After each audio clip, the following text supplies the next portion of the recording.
Okay, thank you. Good evening, ladies and gentlemen. You all are welcome to this 39th Energy Management Forum of the Sri Lanka Energy Managers Association. I'm Chamala Jayasekara, President SLEMA. So on behalf of SLEMA, I would welcome all of you. So this is an important forum, Energy Management Forum for the capacity building of fellow membership of SLEMA with the support of wealth of resource persons with wealth of experience. We have been conducting this webinar or energy management forum monthly in the last period. So it is a good opportunity for all of you to enhance your capacity in different subject areas related to energy. Today we have a good, very thematic subject in the energy management area, especially on air conditioning, and we have an experienced resource person on the subject today, Mr. Chandana Dalugoda. So let me invite you all once again, and I would like to invite Mr. Rasiga Damage, Seminar Secretary SLEMA, to introduce the resource person today. Thank you very much. Yeah, thank you, Chamila. Good evening, ladies and gentlemen. I'm Seminar Secretary, Sri Lanka Energy Managers Association. Dear colleagues, I warmly welcome you all into our 39th Energy Management Forum. Today, we will be discussing insight to new trends in air conditioning and navigation through limitations to applications. Basically covering air conditioning systems, thermal comfort, ASHRAE Standard 55, new trends in air conditioning. Presentation will be 40 minutes, followed by 20 minutes Q&A session. You can raise any questions through Q&A or chat in order to take them up during the Q&A session. Today, our presenter is none other than Mr. Chandana Dalugoda. I won't be taking much time to introduce himself, otherwise it might be taking more time than the presentation. He is the Chartered Mechanical Engineer in profession, Certified Building Services Engineer, ASHRAE Distinguished Lecturer, USA, and 40 years overall experience in heating, ventilating, air conditioning, and refrigeration. Dear Mr. Dalugoda, it is over to you to conduct the presentation. Thank you, Rasika. Good evening to you all. Today, we are going to discuss insight to new trends in HVAC and navigation through limitations to its applications. We know we are in an era fighting for energy. So energy efficiency is utmost thing, and this is main part of your organization, conserving energy. One of the things that I'm going to show you little bit of history and a little bit of air conditioning basics, and then coming to new trends. And also we are highlighting the repercussions that we are facing in order to find higher energy efficiencies. And there are some limitations, and we'll have to be very careful. So those things will be highlighted in this case. The contents are air conditioning systems, basic systems, psychometric analysis, and specification of the air conditioner, and thermal comfort. We'll discuss few things here. How to find this thermal comfort, graphical method, analytical method, and there's another important thing: adaptive comfort, adaptive model people misuse this. So we need some idea about that. Then new trends in air conditioning. Basically displacement systems, chill beam systems, high delta T applications, and DOAs.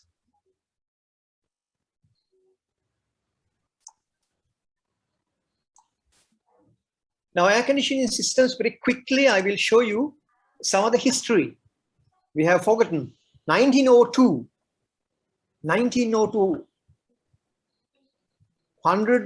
more than 100 years ago. Mr. Willis H. Carrier, who invented this air conditioning system. So he went on doing an experiment to solve a problem. End result was air conditioning system. So then later he formed the Carrier Corporation, and 1906 very first central air conditioning system was born. Textile plant, a large textile plant was air conditioned, and then came the birth of psychometric chart. There was psychometric chart, but not in this format. So he was the father in that. 1911. 1914 came home comfort systems. Now after 100 years later, we have home air conditioning. What we use is split DX split units.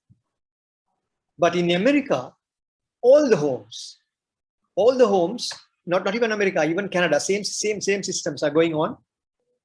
Heating and cooling done by single system. They call central air conditioning, not chill water system though. It is ducted, all the rooms are ducted, and you have the air conditioning fan coil and the furnace together. Outside you have the condensing unit. So that system was invented in 1914. 1922 was the birth of centrifugal chiller. That handles large mass flow rates of chill water. You can cool a large building. So still centrifugal chillers are used in large buildings. Then 1926, the first multi-story building in California. 1926. So all carrier work. Right, that is a little bit of history. And we'll have to just go through few systems, basic air conditioning systems, because we'll have to segregate these things, otherwise we can't understand new trends. Basically, air conditioning systems fall into 4 groups: all air system, air and water systems, all water system, and unitary. Of course, by looking at unitary, we know what is unitary system we use.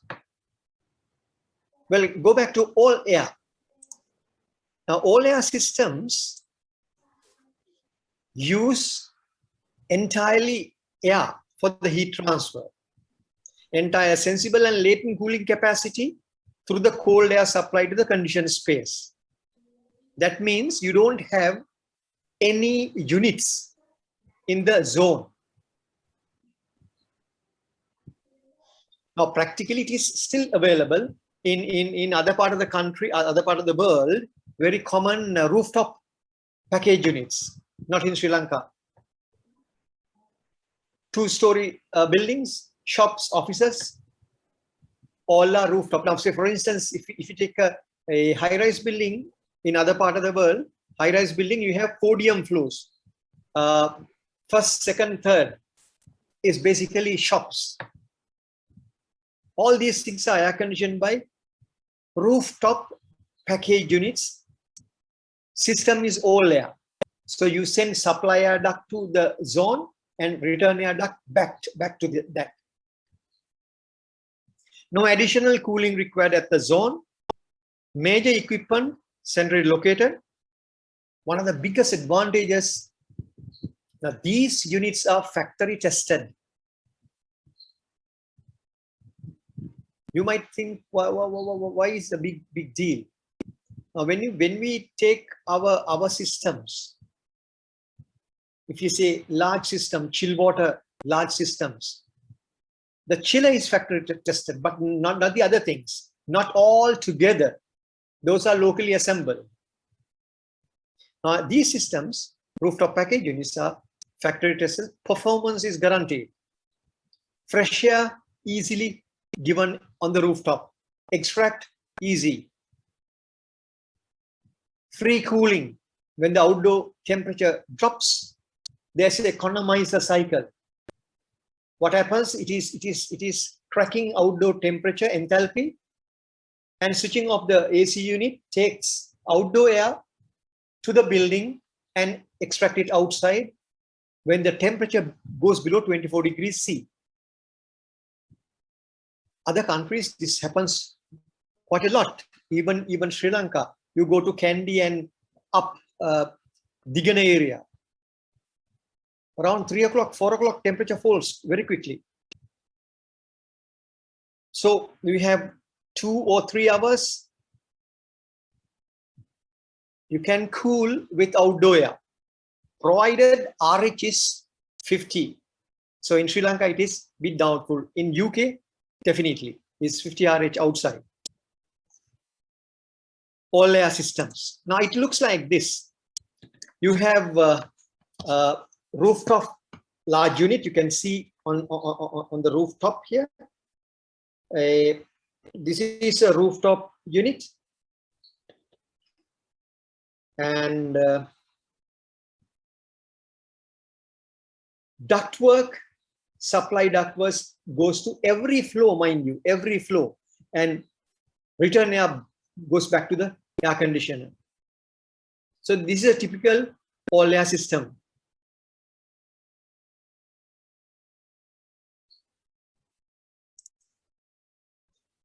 All air systems are still available. There are pros and cons. We have no time to discuss much on that, but then it depends on the system capacity. Mid-range capacity, those things are better sometimes. Next basic system is air and water. Now, air and water systems are not available in Sri Lanka. People misunderstand air and water. They think that is water cool package units. They argue water cool package units. You have air and you have water, the cooling water. No. Now it is different system. This is a different system. Both air and water distribute to the conditioned space. That means the equipment that you have in the zone, this is the equipment in the zone. We'll discuss. Both air and water comes here. That means air comes here and water, chill water, comes here and goes out like this. So primary air, we call primary air. It is coming from a central air handling unit that is cooled and dehumidified. Especially, it is dehumidified to a certain extent that will absorb water vapor in the room when it approaches the room. So that is sufficiently dehumidified. Now, for you to understand, in Colombo conditions, 32C dry bulb, 70 RH, moisture content, that is humidity, moisture content in the air is around 20 grams per 1 kilogram of dry air. 20 grams. That is lot. 20 grams per 1 kilogram of dry air. When we air condition inside the room, when it drops to 2450 RH, now the moisture is removed. The resultant moisture content is about 10 grams in 1 kilogram of dry air. So you can imagine. So what happens is, basically,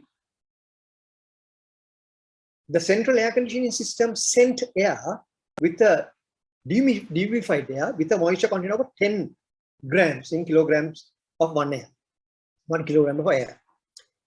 Now, the water here called chill water is secondary water system. Chill water is sent. What it does, chill water coil is single row. Chill water temperature, coil temperature is above the dew point temperature of air. So no condensation, no drain pan.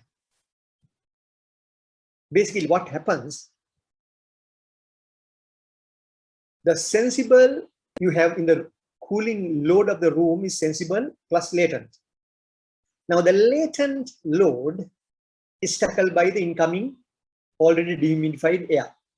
Sensible load is tackled by same air, part of the same air, as well as this cooling coil. This is sensible cooling coil. Now what is latent heat? What is latent heat in the room? You have latent heat in the room. Though we call latent heat in the room, actually it is not. Only the sensible heat. But in the room, other than the sensible heat, you have water vapor, moisture.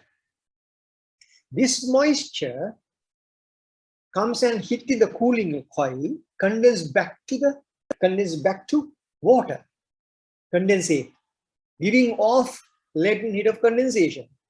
That is latent heat. So in the room, it is moisture. No latent heat in the room. We calculate only sensible heat.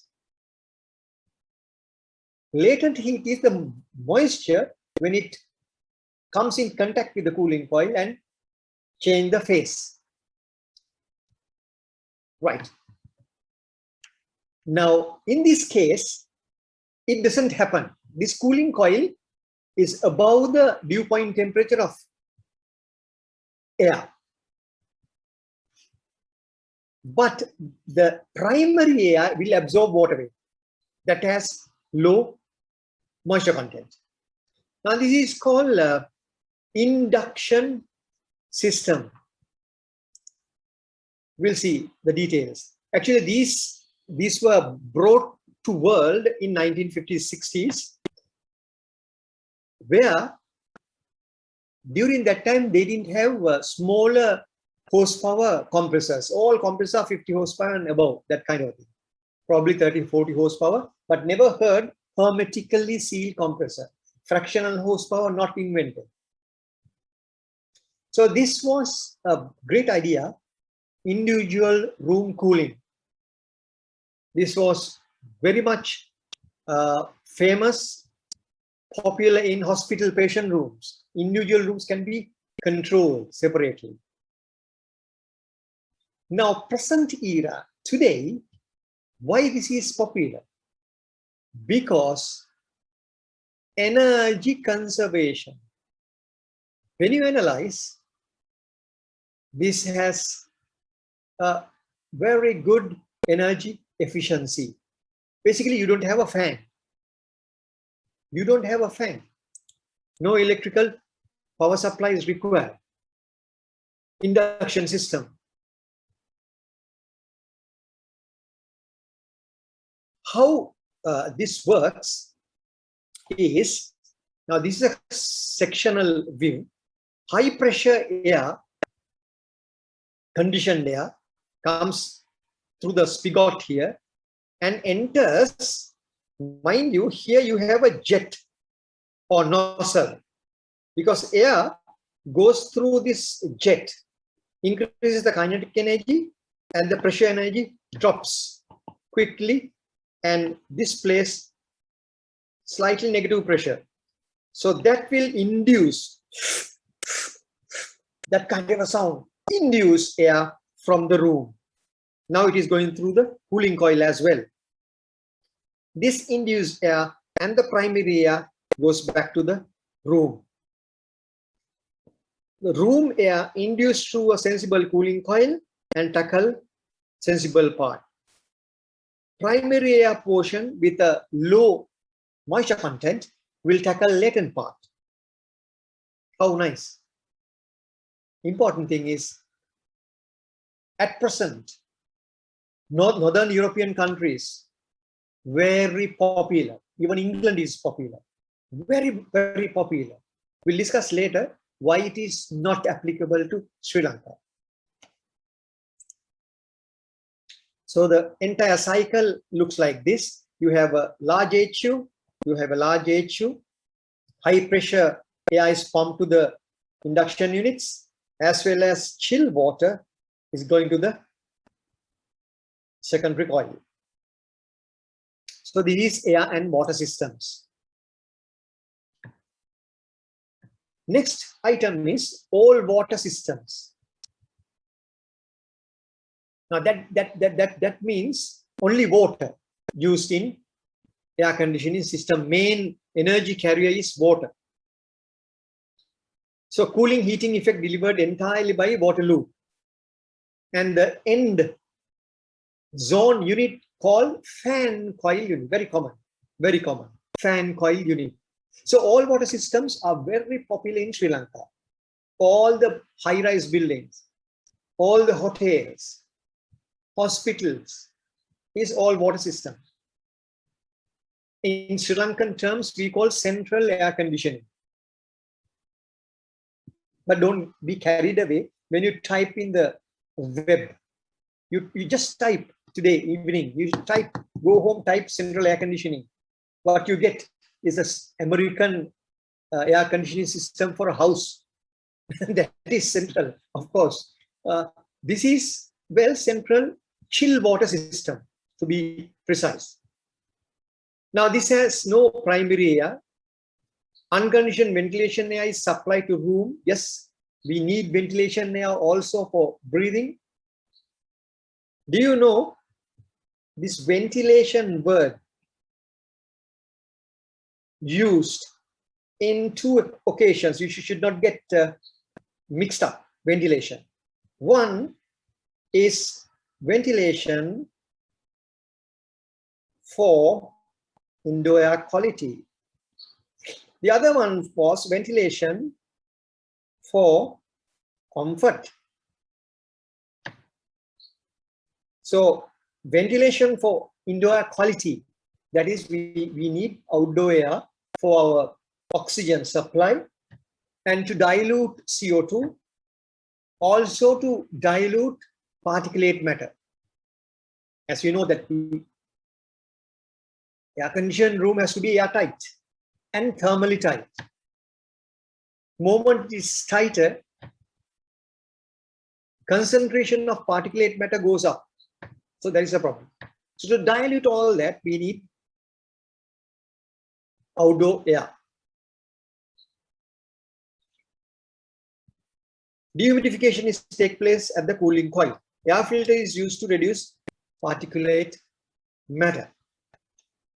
So, a common thing, all water system. Key attributes. Water is more efficient medium for energy transport than air. Okay, that is obvious. If we take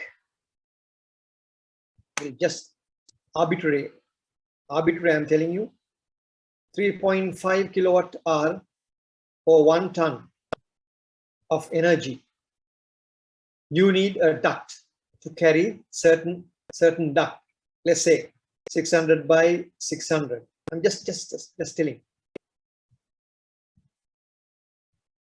But same capacity can be delivered by a water pipe, very small in diameter, say 25 diameter millimeter. So the cross-sectional area here and the cross-sectional area of the duct is far different. Reason being, in this case, specific heat of air is 1.02, let's say, and this is 4.2. So the 4 times bigger specific heat carrying capacity of in water. So it is a big advantage using chilled water systems rather than all air systems. It is practically possible. We don't need ceiling void heights that much. So various things, various advantages are here. Consider space constraints, that is good. Recirculation of air through a central system is unnecessary and eliminated using all water system because it is in the zone. First cost is often less than other systems depending upon the desired number of control zones and terminal locations. Now the fan coil unit, you have seen, if you are doing air conditioning, you have seen fan coil units. First fan coil system invented by Train Company, US, in 1935. Now, later, 100 years later, this split DX came. First, I think first air conditioning system was installed in the, I also got involved in 1980. That is again Carrier. Until then, the fan coil unit for chill water. But now you have DX units. You don't call fan coil. You call indoor unit. Why? It is refrigerant driven. That's a difference. Same thing we call fan coil when it is given chill water. Best example, ceiling cassette DX split. We call indoor unit. Same ceiling cassette, but you have chill water cassette. You call fan coil. Okay, fan coil unit has a fan, a cooling coil, heating coil for heating if necessary, and the set of dampers for return air and outside air through the hole here. Now, this configuration, particularly here, called draw through, but mostly fan coil units are blow through. Blow through. The fans are down here, right down. Coil is on up, so fans are blowing through the cooling coil. Usually, blow through coils are for low static pressure models. Higher static pressure models, you have draw through. Finally, we come to unitary systems. That is very much common, you know already. Unitary AC equipment is an factory assembled units. Factory assembled units. The best old system was the window type air conditioner, completely factory assembled like a TV. You plug in, you get air conditioning. But then later came split into 2 sections: indoor unit, outdoor unit. Even that is factory tested, as a matter of fact. All these units are factory tested, what we are getting. But unfortunately, we have a local part involved. If a technician do a proper job without leaking the refrigerant, you can get the benefits. So, unitary systems, arrangement single or split, sometimes rooftop packages, that is also unitary. This is the window type, the old system, and the split, very common. Then VRF, that is also unitary. Difference is One condensing unit feeds large amount of indoor units. And the compressor is inverter driven, variable speed, variable capacity. So that can conserve a lot of energy.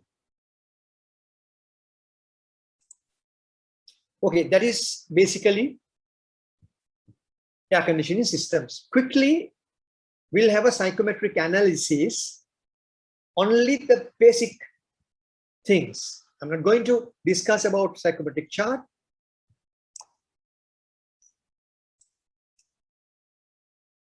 Now, what you can see here, air conditioning cycle plotted on a psychometric chart. If I draw this here for your convenience, say this is the fan, it goes and enters a room, and you have a diffuser, and you have a return grill,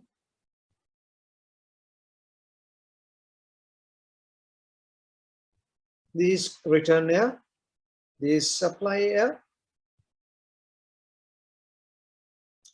this is extract, this is outdoor air.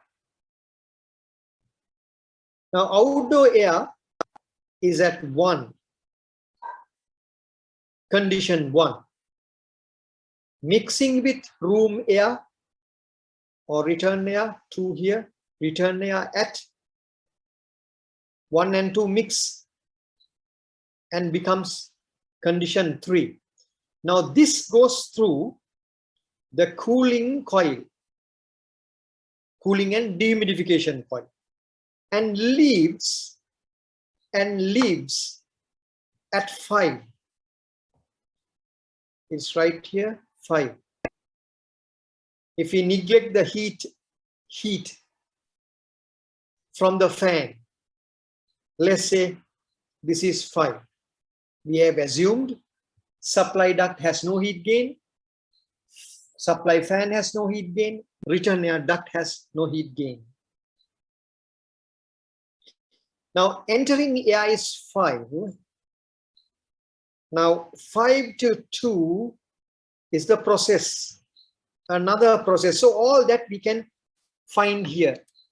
Outdoor air is at 1 right here, and return air at 2 mixed together. If there is no losses or gains,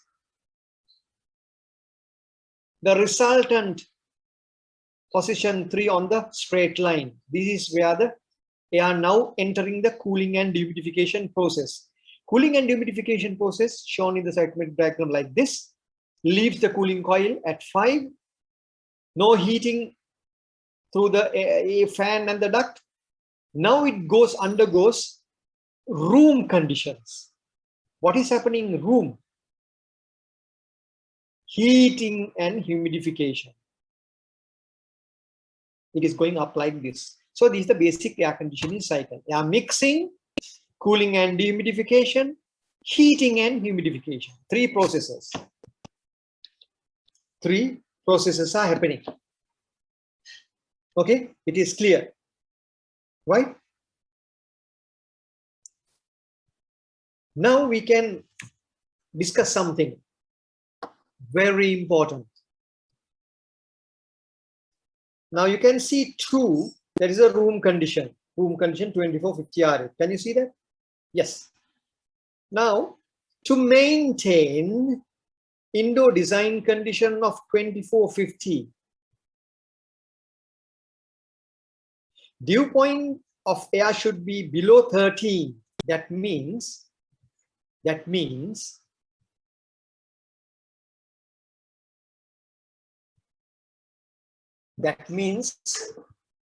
air will condense, starting removing water vapor from the cooling coil.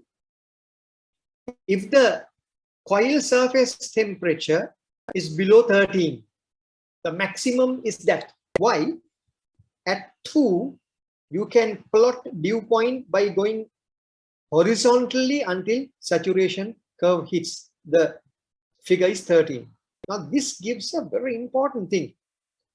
That is, if chill water return increases above 13 C, room conditions will rise. As you know, normal air conditioning systems, chiller working for 7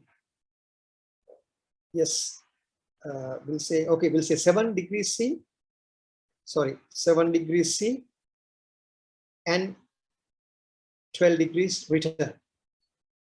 This is chiller conditions. So air handling units get 7 degrees C water, provided that if there is no temperature difference. We are thermally insulated. We should come at 7. So 712, 5 K delta T. 5 K delta T. Now, practically what happens, energy managers, it doesn't matter, you do it. But energy managers, they, you know, this particular phenomenon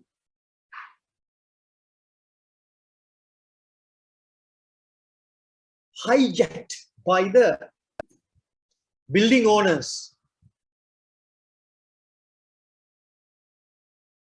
hotel general manager, like that, and they implement for their benefit what it is.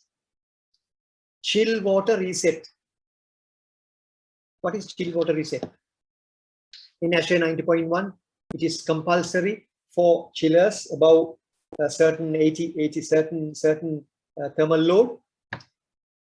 When the cooling demand diminishes, you can raise the chill water temperature. Benefit, massive benefit. 1 degree C up, 1.5% compressor power reduced. It is so instantaneous. If a centrifugal chiller, you can set your chill water outlet temperature quickly. Yeah, if it's 6, you make it to 8. Instantly chiller unloads. Your power monitors gives you instant reduction.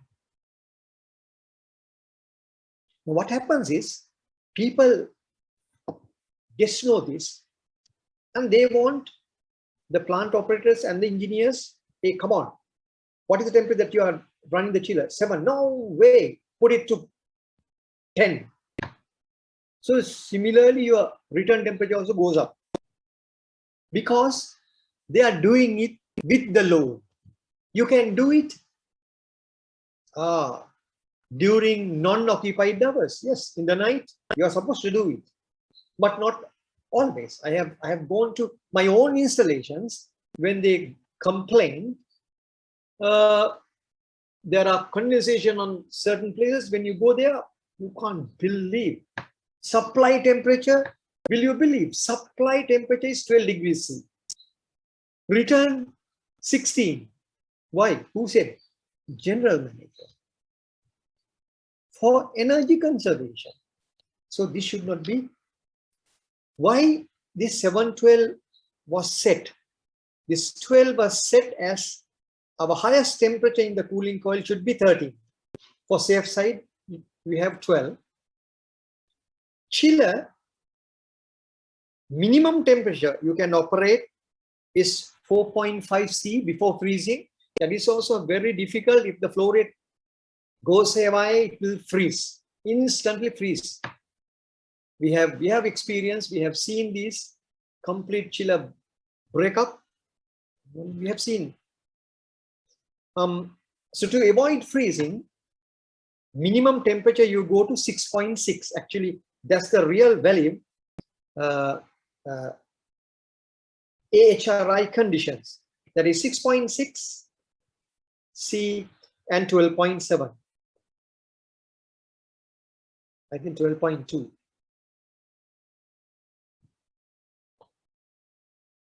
Okay. What we learned here,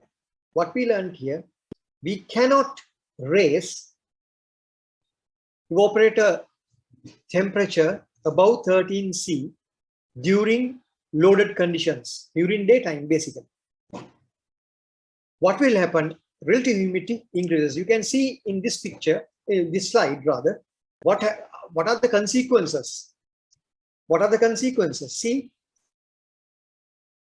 when the dew point is 13, you can maintain 50 RH in the room. Can you? Yes, 50 RH. If the dew point temperature goes to 14, RH becomes 54. Dew point 15, RH 57. Dew point 16, RH 61. So these are the repercussions. So you can't haphazardly raise the chill water temperature by try to achieve energy efficiency. Energy efficiency. Okay. Then comes to importance of the air handling units. Now, air handling unit is a key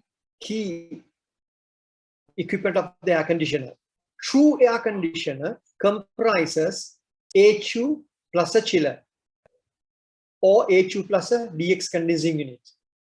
Now, HU plus a VRV outdoor unit. HU is the real air conditioner, not split units, not package units, unfortunately. Why?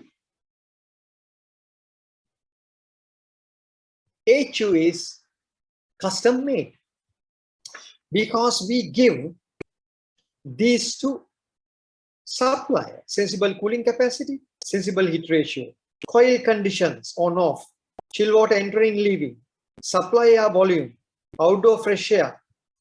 Then you can suggest fin spacing, number of rows, chill water flow rate. But importantly, whoever who select the HU should keep coil condition constant and probably your supply air volume. These are the key factors for us to find this. And there's a 90.1 energy conservation measure is there. Limitation, power limitation for HUs, HU fan motors. Now, specification of the air conditioning system is this. Specifications. See, total cooling load, sensible latent, sensible heat ratio. From the cooling load calculation, we can find. Rest of it is psychometrics, that is coil conditions, supply air flow rate. If you require reheating, humidification, all from psychometric analysis you will have to calculate. So psychometric calculations are required to find the real specification of the air conditioner. Right. Now comes thermal comfort. Now in practice, we blindly say thermal comfort. All say we thermal comfort and we are comfortable at this, that. No, thermal comfort has its theory and certain values. Standard is ASHRAE 55. Thermal environmental conditions for human occupancy, ASHRAE 55. Purpose of this standard is to specify the combinations of endothermal environmental factors and personal factors that will produce thermal environmental conditions acceptable to majority of occupants.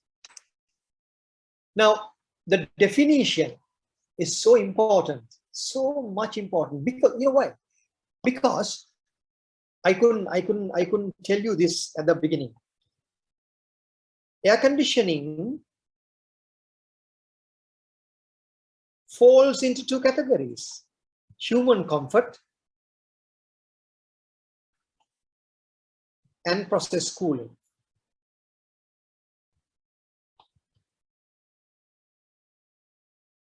Human comfort and process cooling. Most of the air conditioning that we have seen is human comfort. You go to a office, the shop, the laboratories, the cinema hall, apartment, your bedroom, all air conditioned for human comfort. But some other applications process cooling, not for human comfort. If people are there, they will not be comfortable. Such places like clean rooms. The lowest category clean room is the operating theater. IT cooling. But the majority of air conditioning system we come across is human comfort. So we should know what is human comfort. Okay, definition. This is the definition. Very much important. I think you've got to remember this. Condition of mind which express satisfaction with the thermal environment. Condition of mind which express satisfaction with the thermal environment. See, a fat person and a thin person together. I'm telling you what I experienced.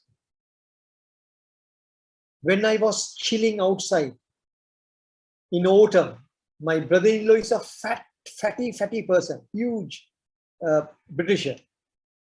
He's telling me, Chandana, oh God, this warm. I said, "Are you kidding? I'm shivering," because he's fat. He's fat, you don't feel.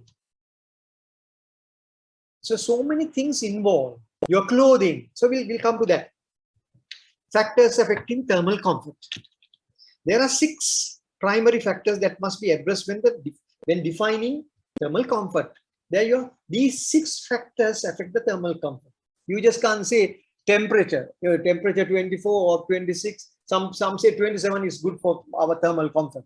No, there are 6 factors. What? Personal factors, metabolic heat production, and clothing.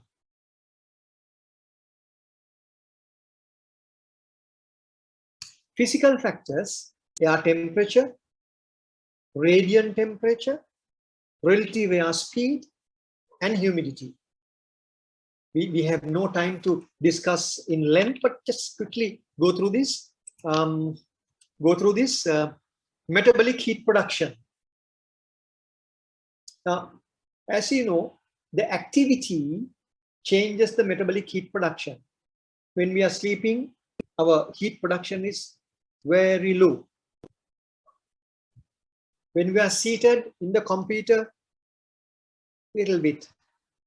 When you are standing, walking, little like that. We are climbing stairs, we emit very much heat.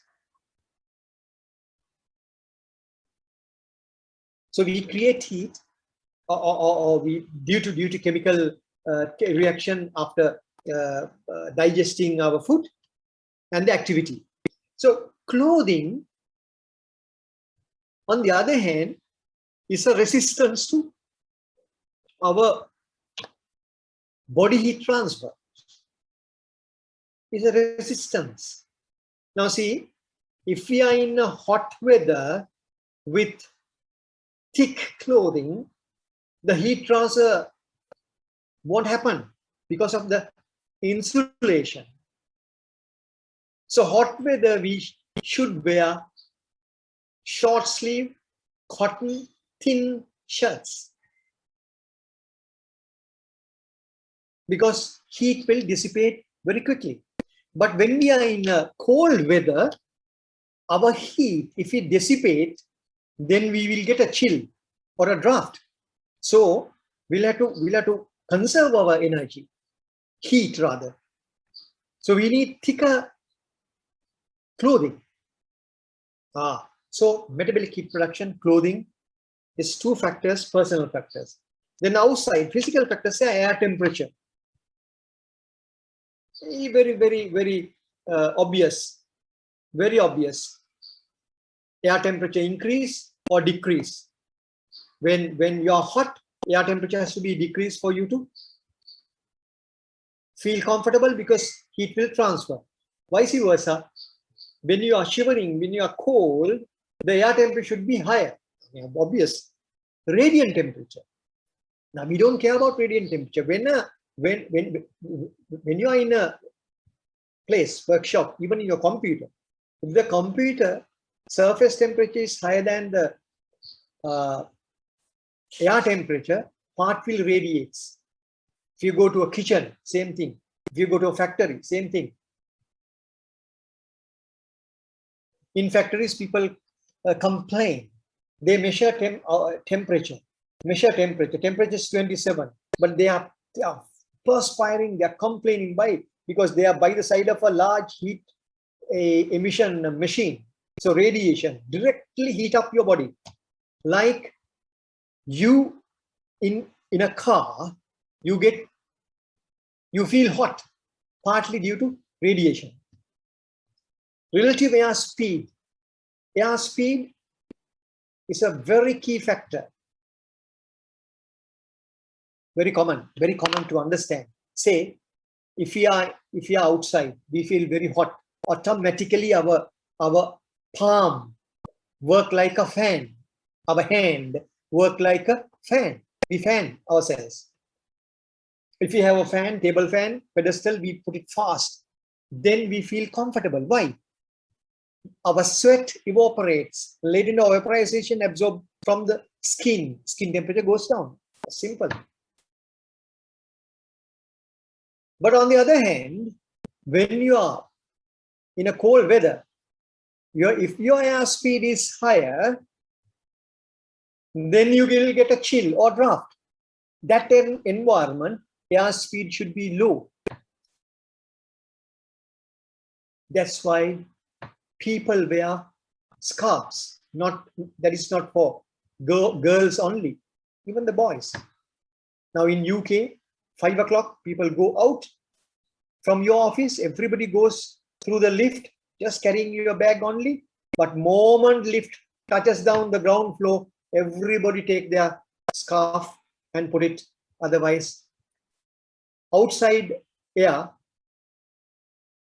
will give a draft here because the air speeds are higher in outside because temperature, low temperature affects here. So now you understand what is thermal comfort. Remember, thermal comfort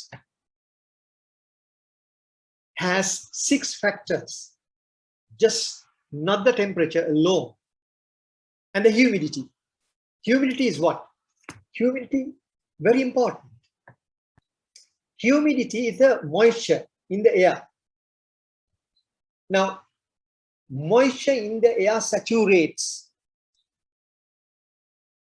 Then what will happen? Our skin cannot emit water vapor or evaporate water vapor. That will directly imply we don't feel comfortable because the water vapor not evaporating. So we'll have to keep moisture content further down. So we control the relative humidity for that. Air conditioner remove water vapor and bring moisture content down for this reason. So physical factors: air temperature, radiant, relative air speed, and humidity.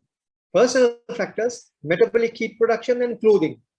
So when you design or when you operate an air conditioner for a particular zone, all these factors are combined. Mind you, all these factors are combined. For instance, normally 24 degrees, 55 RH is good for office air conditioning, maybe 25. But for a banquet hall, we all wear European suit, not for Sri Lanka. Socks, shoes, long sleeves, shirts, trouser, coat, and on top of that, a tie. So our body temperature goes up. For us to feel comfortable, air temperature has to go down. Normally, we keep 22 degrees C in a banquet for you to comfort. Oh, just those are the things. Anyway, method for determining acceptable thermal environmental occupied spaces is determined by ASHRAE comfort zone, two ways. Graphical method comfort chart. The other one is predicted mean mode. Quickly. This is from ASHRAE 62.1. Rather 55, sorry. ASHRAE comfort, thermal comfort is 55. There's a rhombus. There's a rhombus. One is for air conditioning and a clothing 0.5 clo. If your air temperature and humidity, that is your state point, falls in between this rhombus, you are comfortable. For example, very quickly, 32 degrees C dry bulb is somewhere here, and 27 wet bulb. So somewhere here, let's say 32, 25, 26, 27, somewhere here. Outdoor air. Outdoor air.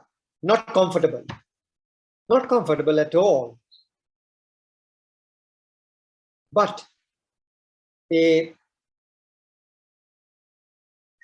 is 50 RH and 25 50 RH. We are really comfortable. So in this graphical method, we can use that. And there's a analytical method that is called predicted mean mode. And there's a PMV range. Your thermal comfort is satisfied if the room, the comfort conditions are maintained between PMV minus 0.5 and plus 0.5, between that, and your dissatisfaction below the 10%. Now this is calculated by small computer program available. You use PMV method, you put your temperature and radiant temperature separately or together called operative temperature. Airspeed, relative humidity, put it here. Metabolic rate, you select seated quiet 1. Clothing, you select the clothing, trouser, long sleeve shirts, 0.61 kilo. And then it will come under the rhombus, complies with ASHRAE 55. So you enter this, select these things. If it is between, it is complying. PMV 0.23, PPD 6%. That's how you do. You just can't say, just because of energy conservation, we can raise the temperature to 27. Okay? That is the other hidden part, hidden danger when we sort energy answers, energy saving answers. Now, there's another significant, important thing. People confused with this method for determining acceptable thermal conditions. Occupant control naturally conditioned spaces. Occupant controlled naturally conditioned space. Now, naturally conditioned space, what is this? We can see. This method is applicable for occupant controlled naturally conditioned spaces that meet the following criteria. There are no mechanical cooling, heating. Occupants have metabolic rate 1 to 1.3. Occupants are free to adapt their clothing between 0.5 and 1. Normal. Prevailing mean outdoor temperature 10 and 33 degrees between. This can be applied. Now, our temperature is usually 32 and it is going to 33, 34. So at the edge, we can't do that. Okay, we can't do that. What is naturally conditioned? Naturally conditioned spaces are automatically outdoor temperatures comes to 24 degrees C and below. So how do we do this? How do we do this? Year round, some countries, even India, particular few months, falls under this. So there you can apply adaptive comfort. You open the windows, natural cooling. Not a big deal. So this is the graphical method. And you have the same thing. You can do it using this computer program, CBE tool. Right. Next, new trends. Now we are in a position to discuss about new trends. First one, the displacement ventilation. We discussed a little bit of that in a different format. This displacement ventilation actually came into this 20 years ago from Scandinavian countries. First is from Berlin, 1978. There are traditional displacement ventilation with chill ceilings and raised flow. There are the systems. Displacement system is altogether different to our air conditioning systems. Now our air conditioning system is air mix systems. Okay, whether it is a human comfort or process cooling, it's a air mixing system. We send air 12 degrees C, 13 degrees C and mix with room air. But in this case, totally different. Totally different. Now you can see here, people and the supply air now comes through flow level diffusers. One. Number two, airflow velocity is very much low. Even you put your hand, you don't feel it. 0.25 meters per second laminar flow. So it dumps cold air here. Now, because cold air come into the feet, you can't have 12 degrees C, isn't it? It is 19 C or 18 C, usually 18 degrees C. Now, when heated items, air gets heated up and going up as a plume like this. Now hot air is collected in the ceiling. So the return air on top. Now these things are possible Northern European countries, say UK, France, Denmark, Germany, and Scandinavian countries, Denmark, very popular. Why? Their cooling load is so small. We'll come to that quickly. But these are the energy saving new trends. Energy saving new trends. Okay, the total energy required to run this is very much lower. Unfortunately, a poor nation like us, we can't have it unless it is for Nuorelia, Diatala. Now, these are displacement system in an airport. Can you see the displacement diffusers? This system is found to be good in a high atrium systems, only cooling bottom level, but not hot and humid places. Now this is the displacement diffuser. It is air is coming from the bottom, and mind you, you need entire ceiling to run the ducts and piping, which serves the upper flow. Now this is a small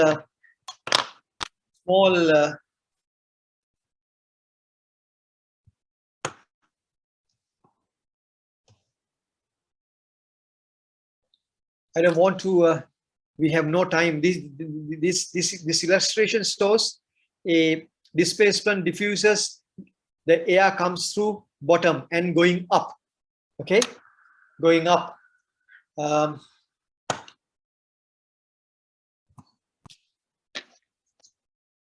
I think we should not tackle that and go to the lecture. So this is the profile. This is the profile. Air goes through this. A minimum supply air temperature is 18 compared to mixing systems 13. So you have very little delta T in that event to absorb the loads. This is how cooling load calculate from this level. I'm not going to go through very much on this at this hour, but you can see displacement system supply 18, exhaust 27, 9K, because exhaust is 27, delta T 9, but mixing 13 and 25, 12K. We have a large temperature difference. There are very little temperature difference. So because of that, now these systems are limited to usually 25 to 30 watts per square meter. But new research, they say you can go up to 120, but doubtful. Why? We cannot use this. Sri Lanka. But remember, these are really energy conservative measures. Displacement system, but not applicable. Hot and humid countries like Sri Lanka, climate zone 0A, cooling loads are in the range, residences, bedrooms, 158 watts per square meter, office buildings 190, shops and commercial buildings 225 watts per square meter. See, supermarkets 280.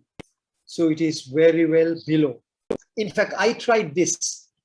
I got an opportunity when I did the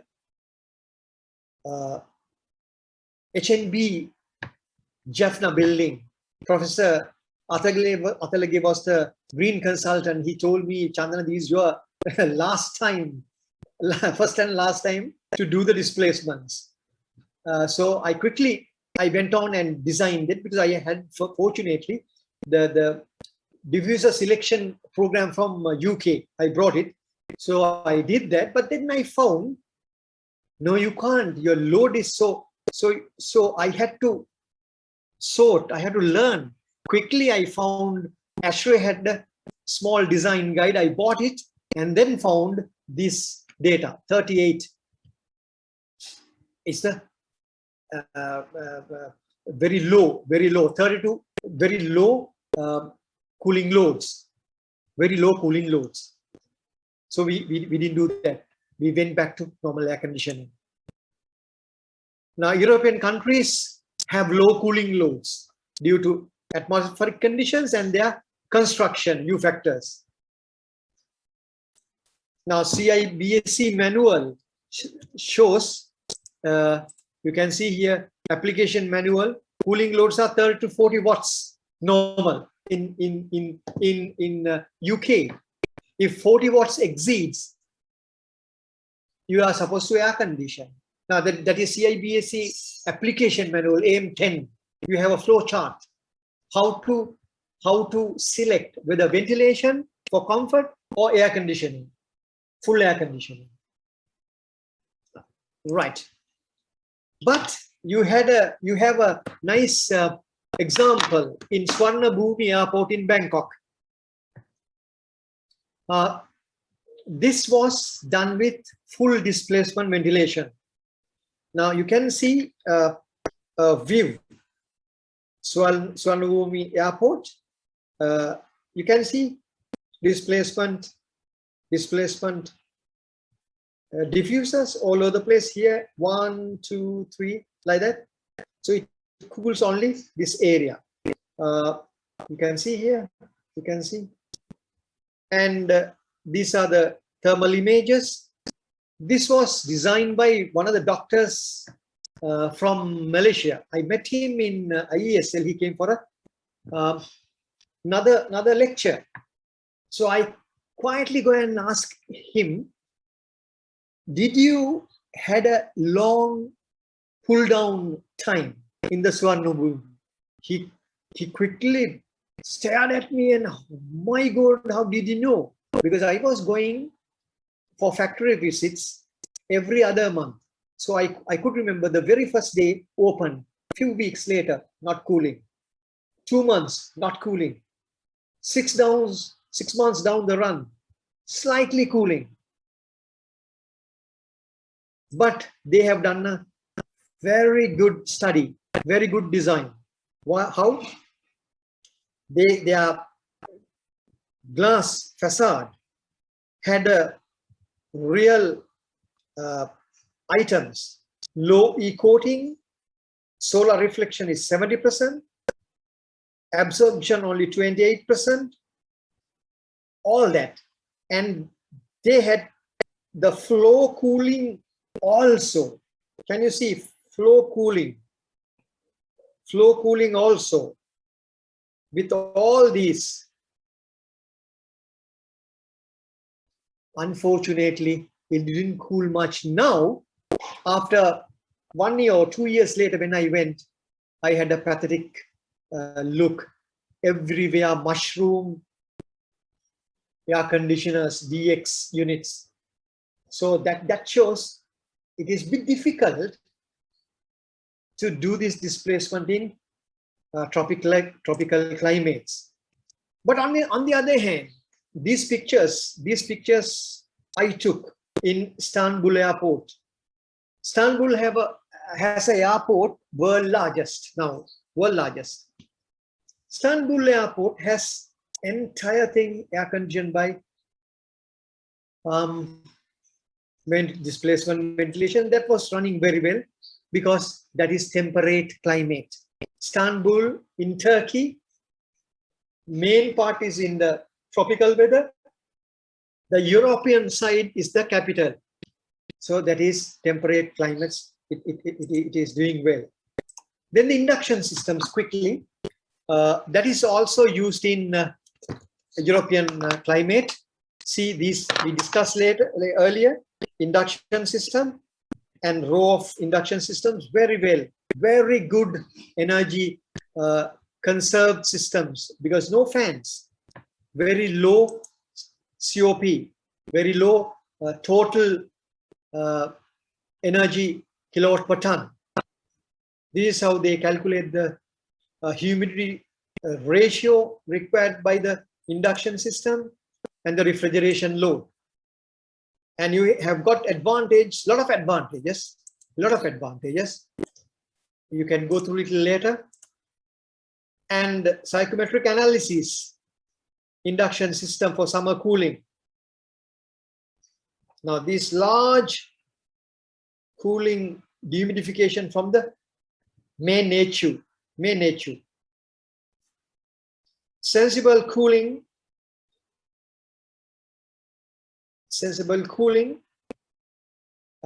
and cooling and humidification. Now, next item is chill beams, similar. Very popular in Northern European countries. Best way to conserve energy. No fan coils, no air handling units. Beam. What is the beam? Now, this is a beam called chilled beam. Chilled beam. You might think, my God, if you have a cooling coil on top, what do you need? Somebody might suggest we need the umbrella because it will condense if it is in Colombo. Yes, we may not be able to do it, but we can still do it with DOAS unit. If you have a DOAS unit separately running, I will come to that later. We can have lower moisture content. So all these cooling coils are sensible cooling coils, temperature above dew point. The other thing is chilled ceilings. Very popular in other part of the country because energy less. Entire ceiling is cooling coil. Water is not dripping because sensible cooling coils. Now, passive beams, active beams. Now, passive beams are just a cooling coil only, heat transfer by convection currents. But active beam is an induction coil. This is a typical induction coil. You have primary air is sent here to the cooling coil. Cooling coil has water coil, same induction system. That is active chill beam. So condensation prevention, these coils are operating always above the dew point. Now these are the chill beam, different sizes, so you can couple together. Practical guidelines for chill beams. Again, limitation is 120 watts per square meter. Chill water supply temperature 14 to 18. All this.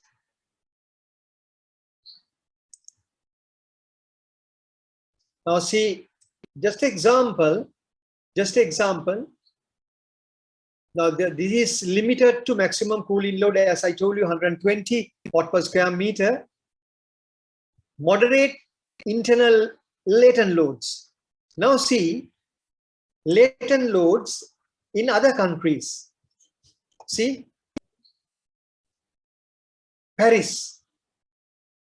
Now we'll take from below. Colombo, 3227, RH68, moisture content is 0.020 kilogram per kilogram. You don't understand that, but I'll put it this way: 20 grams of water vapor per 1 kilogram of dry air. So 20 grams. Okay, 20 grams. Bangalore, temperature 34, but wet bulb is low, RH 39, so 13 grams. Now Bangalore, you can have all these chill beams, everything, whatnot. Just because of Bangalore is using, don't think that is, we can do it. New Delhi, 4128, RH is 35, 18 grams, but that is high. London, 10 grams, just like after air conditioning. Paris, 10 grams, like after air conditioning. So you can easily use chill beams, passive and active chill beams in these countries. Another important factor to conserve energy in air conditioning system is continuous air barrier. Unfortunately, it is not used in Sri Lanka yet. One installation, as far as I know, I got involved in a project. We did air barrier, and we got passive house rating for that factory. You can Google that and see. It is in Katunayaka. I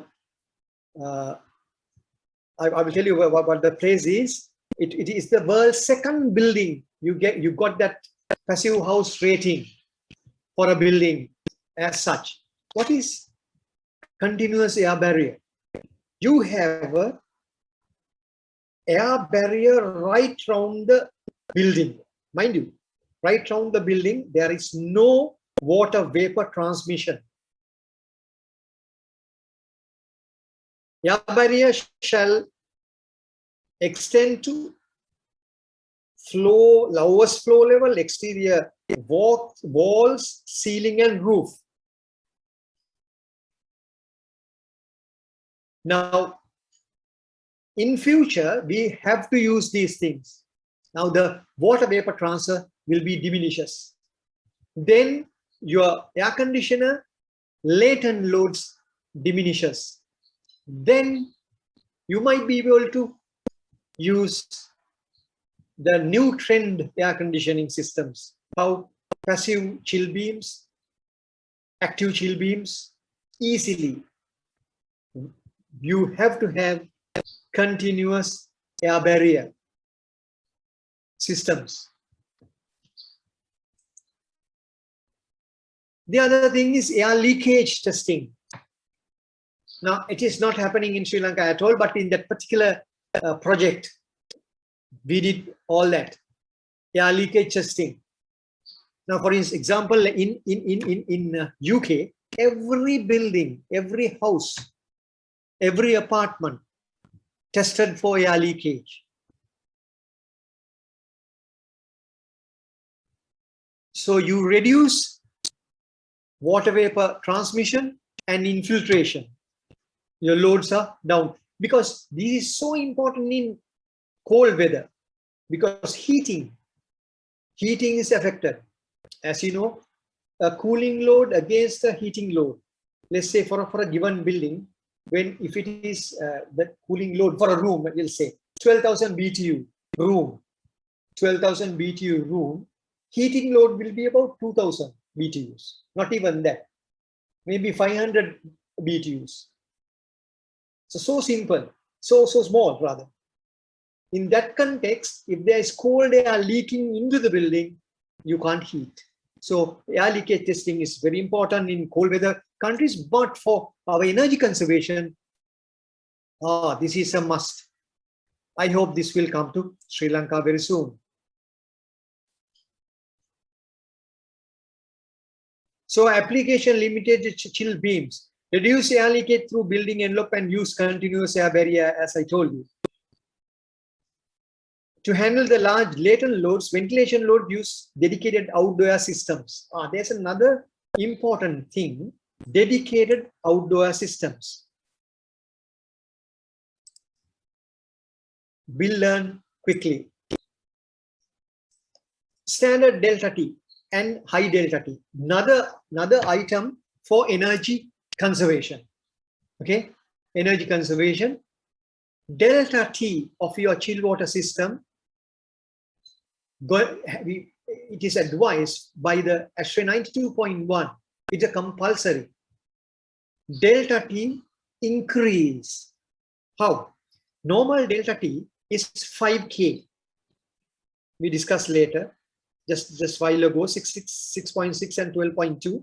5K delta T is the normal chiller operation. But ASHRAE 90.1 standard now says when you select chill water coils, you should use 8K instead 5K, 8K. 8K. So how to find 8K? Keeping 13 return, to get 8K, you need 5 degrees C chill water outlet. You can do that, but very carefully without blowing the system.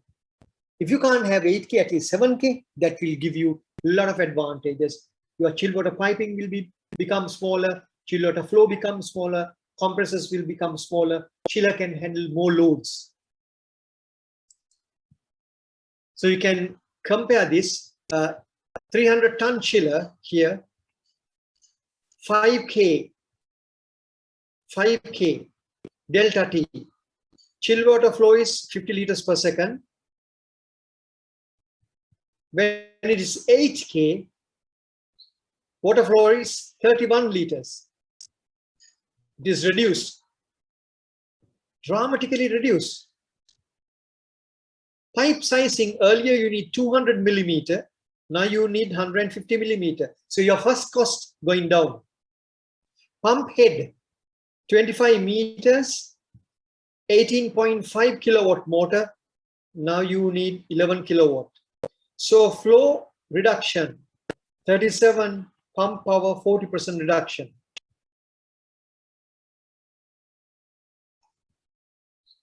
This is being applied at the moment.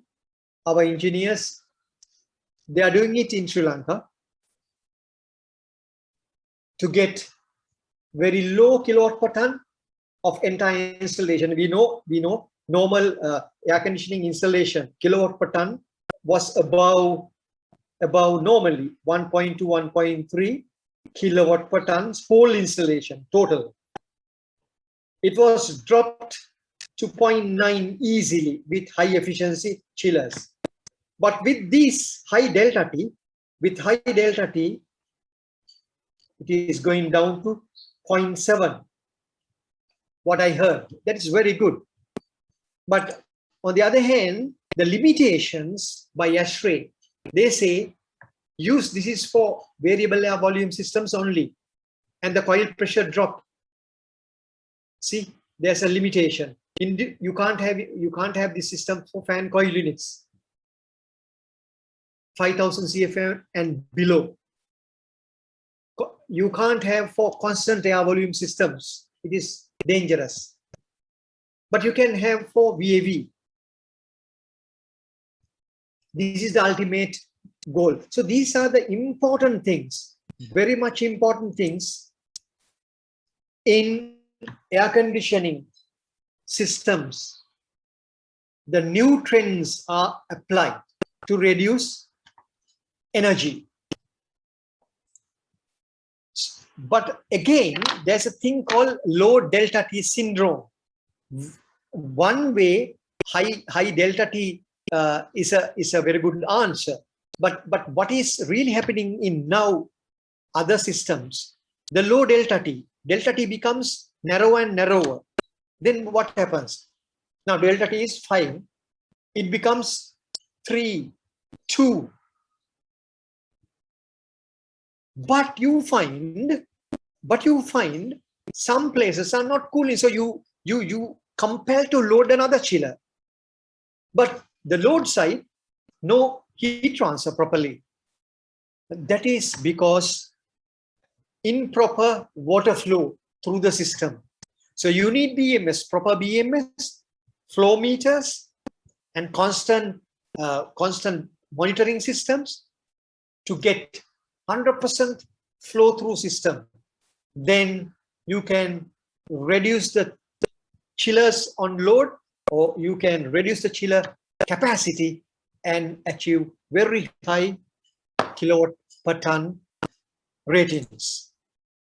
Finally, dedicated outdoor air system is the final I think a new thing.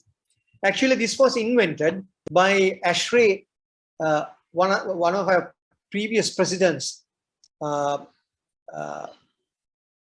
presidents, who came to Sri Lanka to inaugurate our ASHRAE chapter. Now he found, why can't we, in large systems, especially large fresh air systems, why can't you separate sensible and latent part? That is the whole idea of dedicated outdoor systems.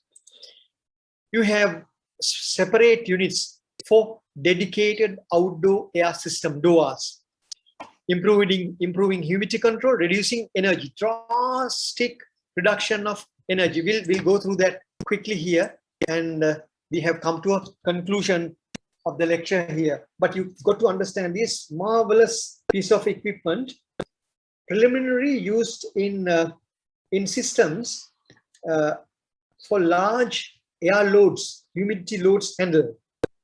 What happens is now normal air conditioning outdoor air system, say outdoor air, has to be cooled from outdoor air conditions to the leaving cooling coil, massive load. Now normal air conditioning system starts from here, somewhere here, but total outdoor air from here. So your enthalpy difference is enormous load to cool 32 degrees C to 26 C. But in this case, what happens? This is the psychometric analysis. Let's see. Outdoor air from here enters the total energy wheel. Now total energy wheel, what it does, it absorbs water vapor and transfer the cooling effect. How? Extract air from the room 24 degrees C, passes through this total energy wheel, and this is rotated back here. This 24 degrees C surface cools 32 degrees C air. 1. The return air has a lower moisture content, isn't it? Yes, lower moisture content, see, 0.01. Then outdoor air, 0.017.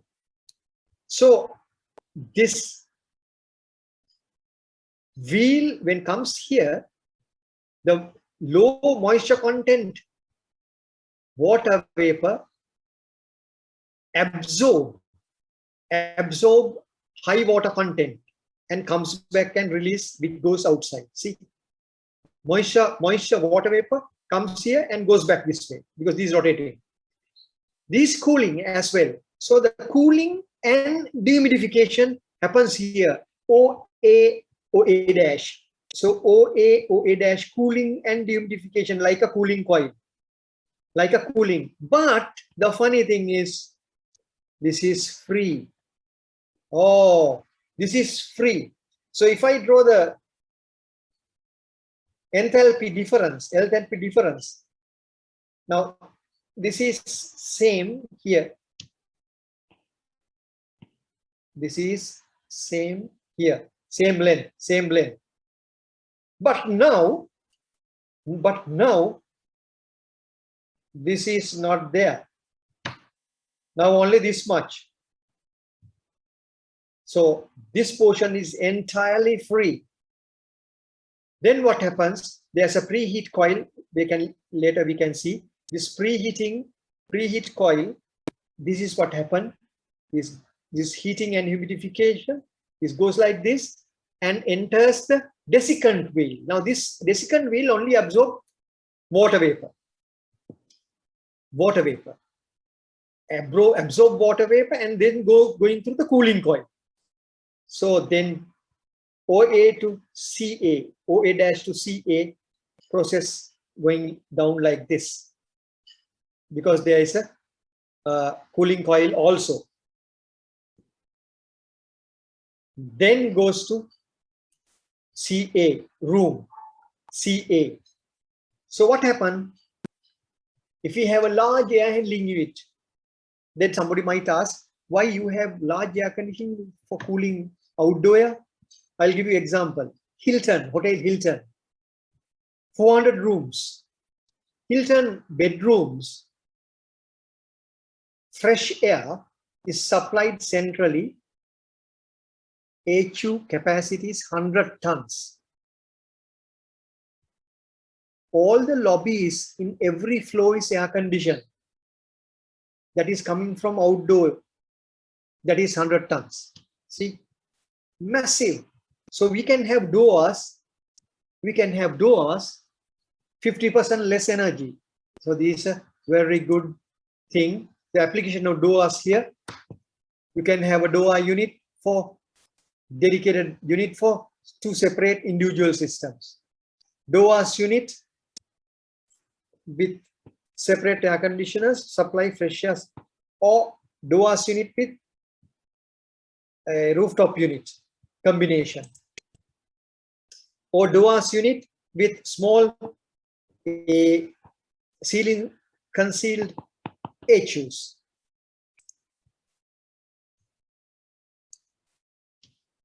Application limitations. Now the HU is costlier. HU is 80% extra cost, but at the same time you have a massive first cost and running cost. These are must for chill beams, if at all if you are going to do. So finally, conclusion of this lesson: never increase the return chill water temperature above 14 degrees of air conditioners just because saving energy. The air conditioning system for comfort applications require 60 RH and below. Go to maintain that. Direct application of displacement ventilation systems are not recommended for Sri Lanka, as it is cooling load limitation is 120 watts. But if you have combined with DOAS units or colder weather, maybe Nuwara, Diyatalava, good application. Induction systems have the similar limitations. Chill beams are not recommended unless otherwise incorporated with DOAS units and building with continuous air barrier system where the dew point is limited. High delta T is applicable only to variable air volume system, limited to 8K delta T, and very good system for energy conservation. And DOAS are very useful to hot and humid countries. That's it. If you have any questions, I think we have gone very much. Yeah, thank you very by much, the time. Chandana Dalugoda. Yeah, now we have reached the Q&A session. Dear participants, then you can raise questions through Q&A or even I can unmute you if you raise hand for any question.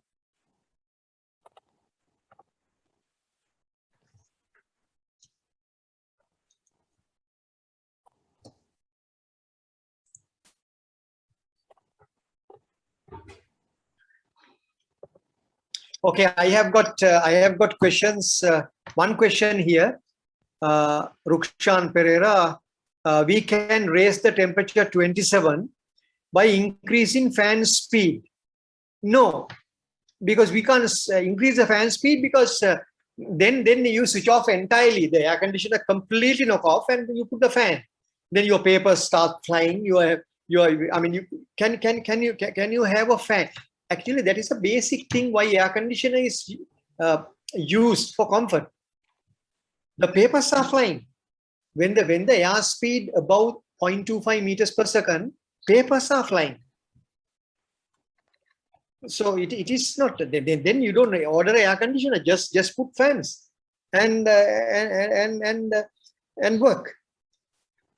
Just because put in 27 and put a fan high, no, that is not air conditioning. That is not air conditioning.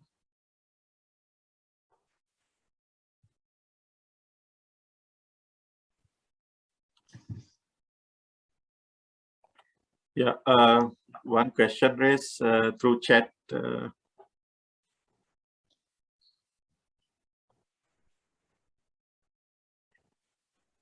Now, thank you for that. Sorry. How does the total energy wheel absorb moisture? Is when there is only heat transfer, heat from warm to, if two air streams do not mix, then how does moisture absorb from one way to wow, right? Fine. Okay. Good. Ups.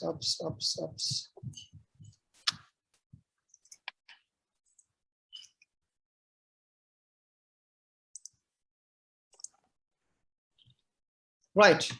Now, what happens is this wheel, as you know, these are wheel. Now the ductwork, these double-decker kind of a thing. So one is here, one is here. Okay. So this is EA and this is OA, but this is rotating very slowly rotating. What happens is cold portion due to 24 degrees return air is exposed to outdoor air on top, because this is rotating. This is slowly rotating. So the outdoor air drops the temperature. Okay, and this has a chemical embedded. That chemical absorbs water vapor. So when it goes to top, outdoor air, water vapor absorbed, and when it comes down, it will release. So this is a total wheel.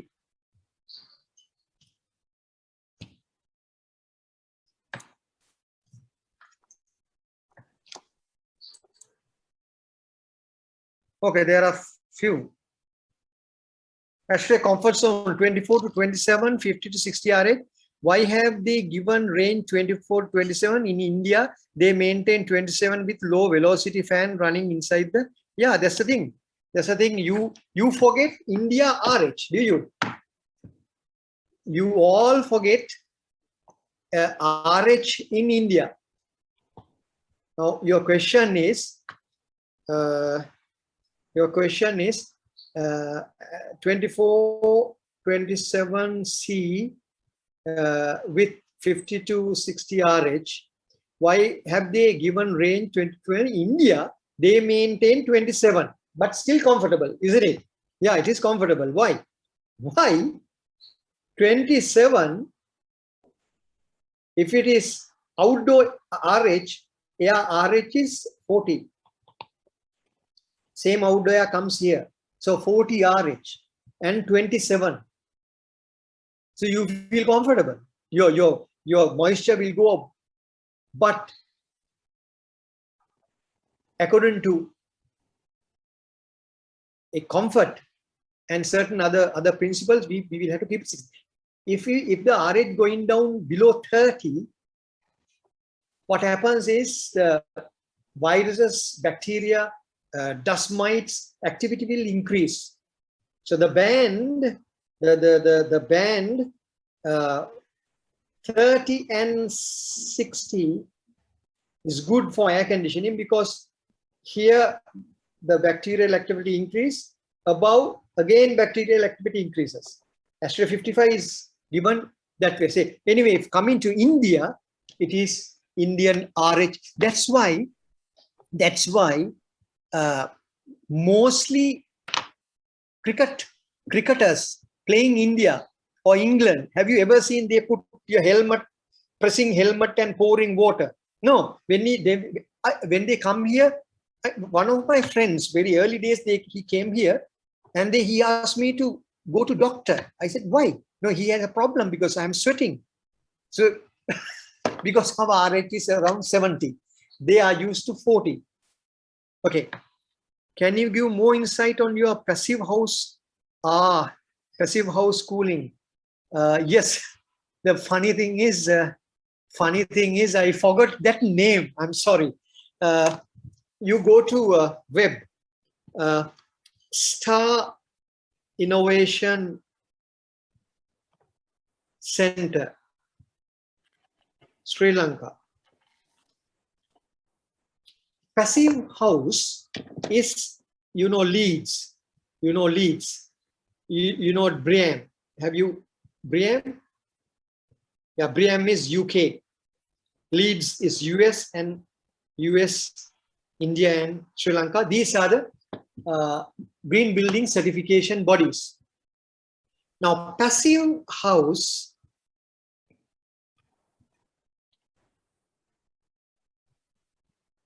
actual word is not passive house. It's a German word, passive Haus. Passive Haus, that is another standard, very stringent than Leeds. Now, that air conditioning, we had a factory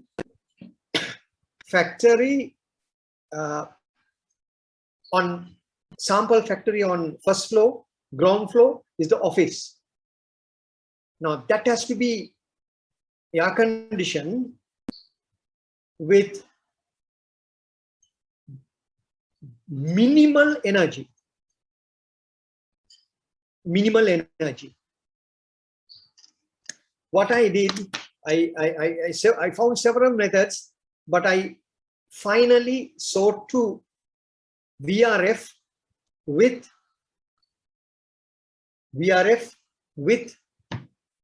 EER 11.2 and higher.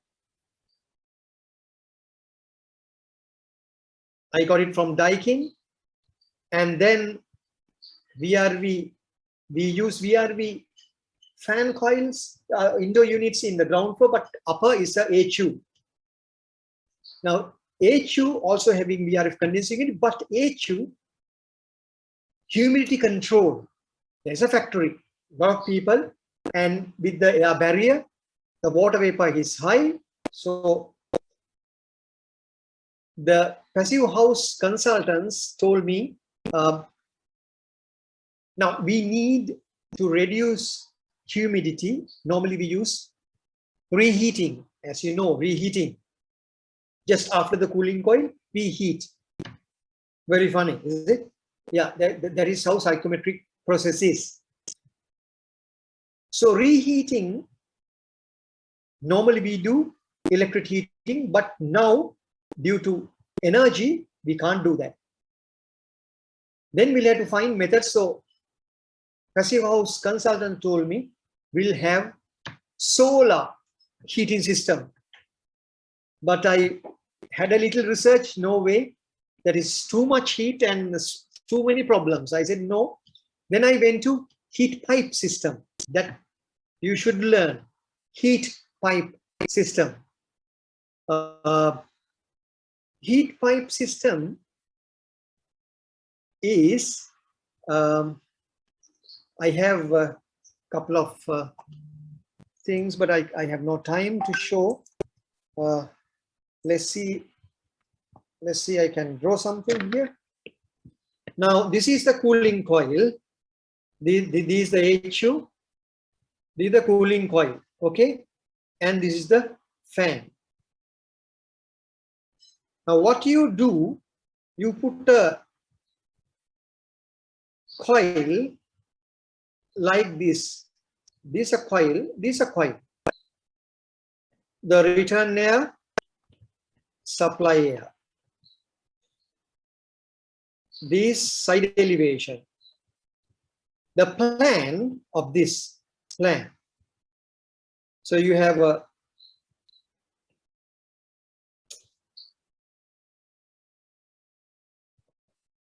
the fan, cooling coil, and your heat pipe. What is this heat pipe?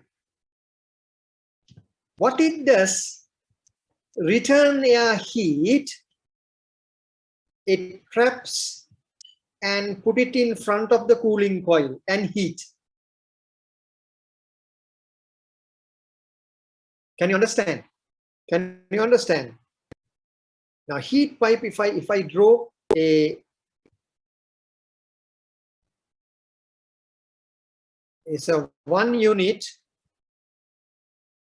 you have a pipe, one pipe going round there. There are a series of pipes and there's a fin coil. This is a fin coil. Huh? This is a fin coil. Take one tube, we take one tube. It is charged with a refrigerant and sealed. What happens is one side evaporates, one side condenses. So heat is transferred from one side to the other side. So these tubes, independent tubes, are a lot of tubes here called heat pipe. Return air heat. How return air heat? 24C dry bulb compared to 12C. This has heat. So this heat is put in front of the cooling coil, and then it reduces the relative humidity. I can, if I have time, I can show you by a psychometric diagram. Oh, I can do it here also. I will show you in psychometrics. I will show you this way. Oh, I'll have a page again. This is how you do that. In psychometrics,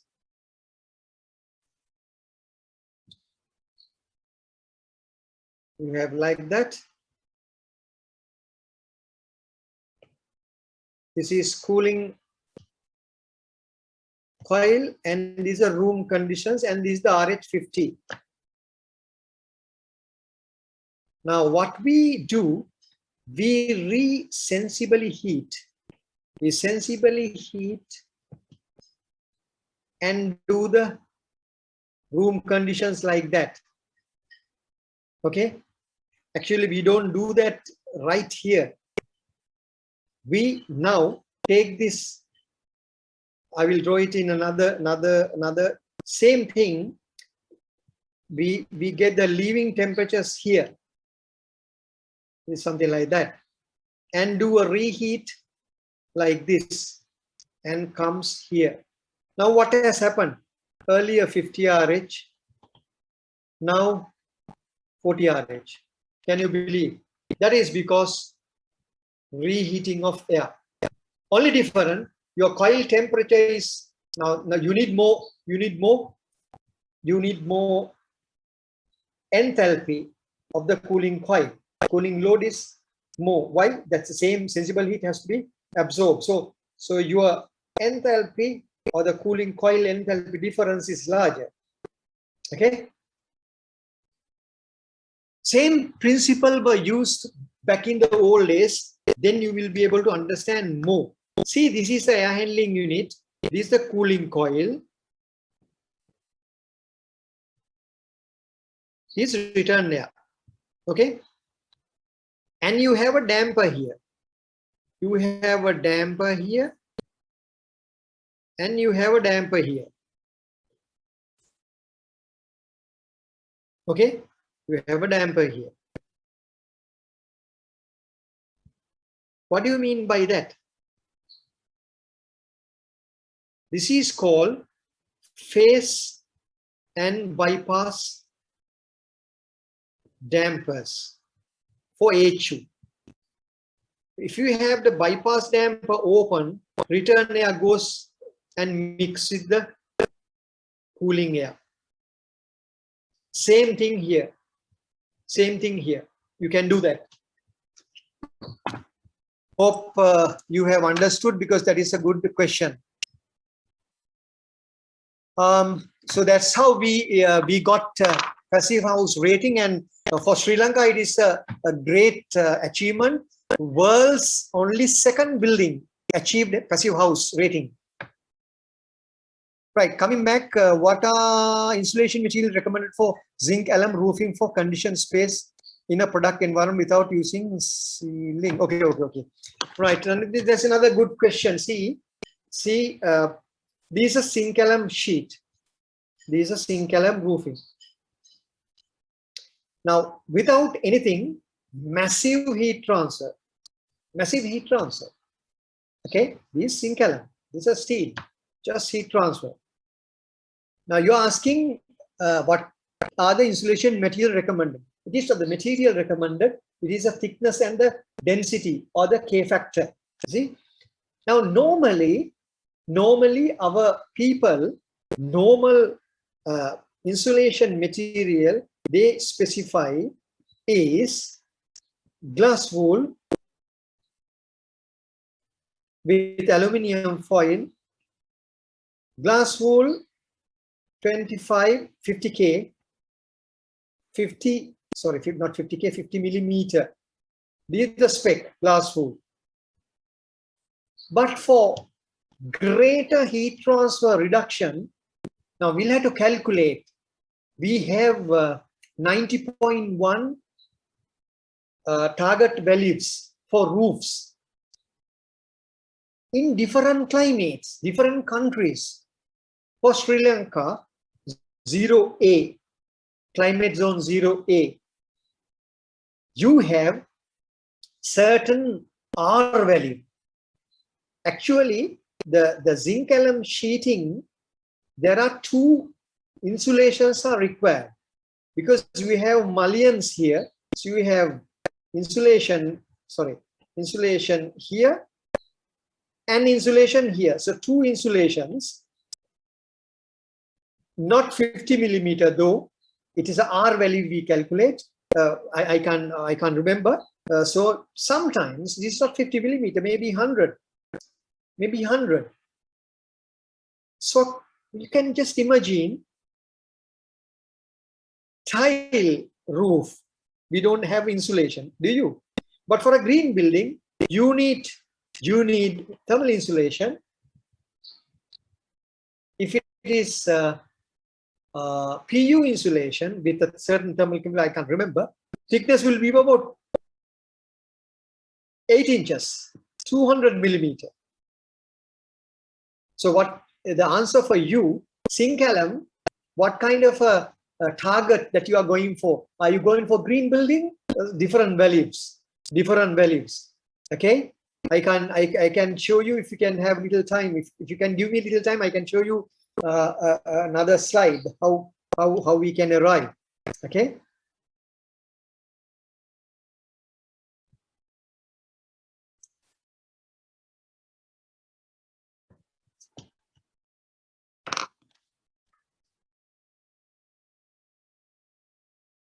Just give me a second. I will show you this. Rasika, do you have time? Yeah, we can. Yeah, maybe another 5. Okay. Just give me a second. I will stop share and then come back. Just a second.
Can you see, Rasika, can you see this frame?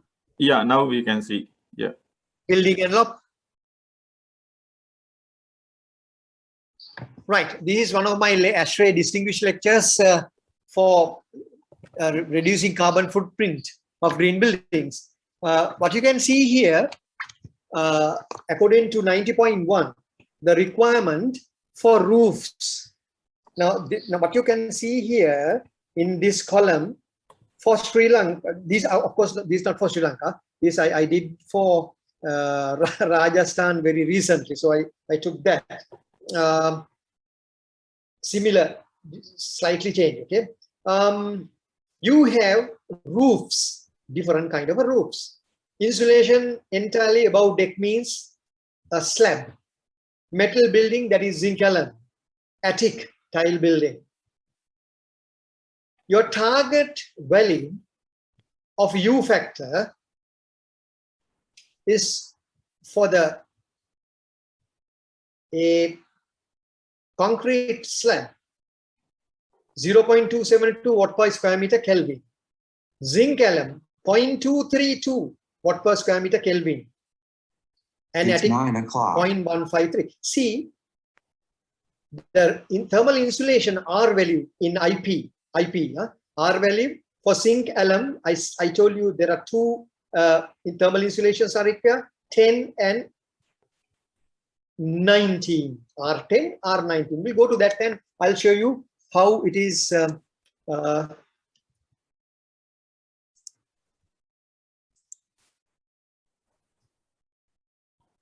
Okay, this is another thing that you can quickly see. This is I'm comparing ASHRAE 90.1 targets for green building and the U values of Sri Lanka. Okay, say zinc alum roofing. Okay, you get zinc alum roofing bare 5.8 K, like a glass. Now glass is 5.7. Okay, zinc alum is so much. Now zinc alum roofing with 50 millimeter glass wool will have 0.83. Okay, but we need to bring it down to 0.2. Okay, 0.8 has to be bring it down to 0.2 to become a green building. Now your question, with a ceiling, acoustic ceiling, zinc alum roofing, 50 millimeter glass wool, acoustic ceiling, 0.57. Okay, well done. But still we'll have to drop it to 0.2. That is we are supposed to do to reduce energy. Okay, I will show you how to do that. This fenestration, sorry, lost that. Okay, this is it. Roofs entirely deck, how to calculate the thickness. We'll go to your what you requested is the zinc alum. Insulation 10 and 19. To achieve 10 insulation, we need 3-inch rock wool bat. We need 3-inch rock wool bat. Plus, to achieve R19, 5-inch rock wool bat. Altogether 8 inches. Are you with me? Fill cavity and the other portions. So you need 2. 8 inches rock wool. 8 inches rock wool. Thermal conductivity is 0.25. Okay, so this is how you use thermal insulation to reduce energy to go for a green building. See, these are the things that we do to reduce entire air conditioning load. Okay, we'll come back to our lesson.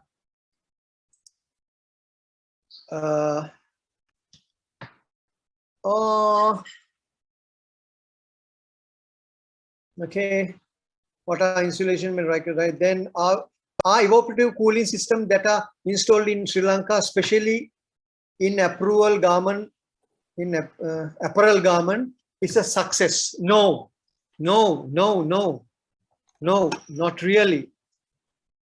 It is wrong application. You should not have evaporative cooling. Unfortunately, it is not here. Why it is not here? Evaporative cooling.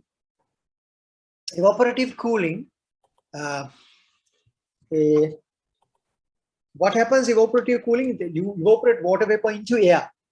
Evaporative cooling real name is desert cooler. They are meant to work in deserts. They are RHS 20. Now I have been working in Saudi Arabia. Temperature is 40 degrees C, RHS 20. 20, mind you, 20. Electrostatic charges is big problems. Now, those places, they use evaporative coolers, but I'm telling you, it is not comfortable. It is not comfortable. Good for people outside, workers. You know, they go for a drink outside, so you have a spray. Now in India, it is very popular because 40 RH. Now in Sri Lanka, what will happen? We can only reach about 29 degrees C. 29 degrees C. Is it comfortable? No. It is good for this kind of application. Now it is very well used in Anuradhapura, Ruwanvelisaya entrance, outdoor. Water sprays. Now that will cool air slightly. So people going through that. Good. But not for the garment factories where it is all. It is sad to say, about 10 years ago, one garment factory did evaporative cooling and they got lead platinum. I don't know how they got lead platinum. Few years later, everybody complained they can't even write letters on paper that will smudge. Very recently, the whole thing was thrown away and put mechanical cooling. Of course, you can have evaporative cooling for a factory, for a garage. Every windows has to be open. That kind of thing. And while I'm talking, I will just show you this. This is what is. Can you see this? Can you see this? Yeah. Yes, you can. Ashray green tip. That is heat pipe. Okay, heat pipe. I told you, heat pipe. Who asked this question?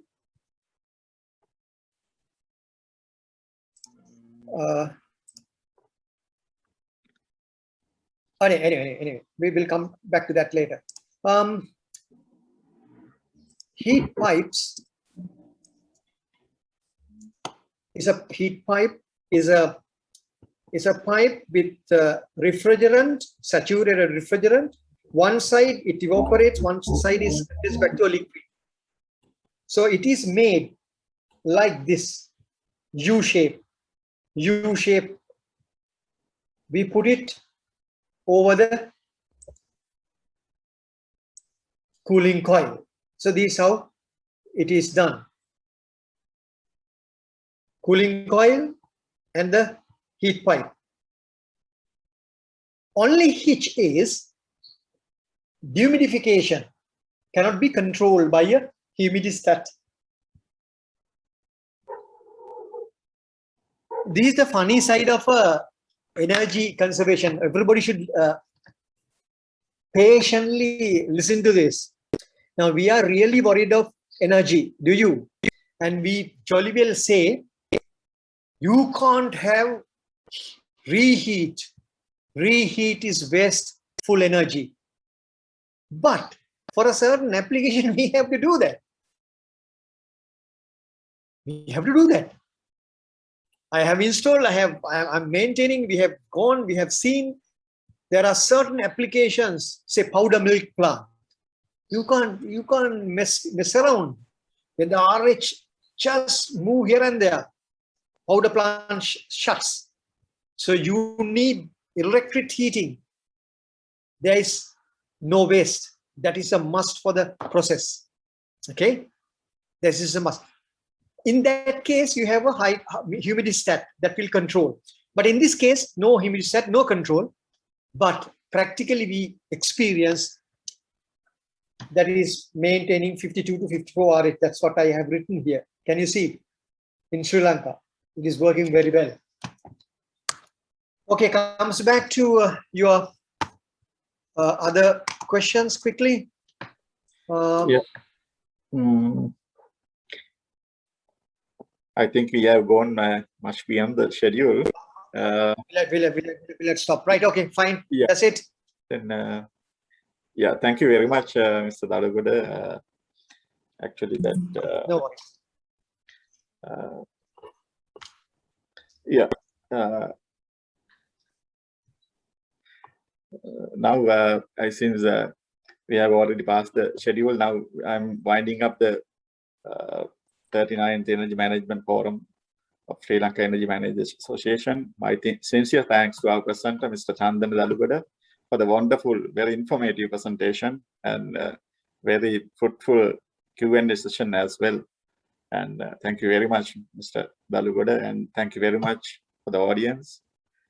And we are expecting another fruitful, similar presentation in the next month in a different subject in order to brush up members' knowledge. And thank you very much. Thanks for everyone for the joining and for the all presence. Good night.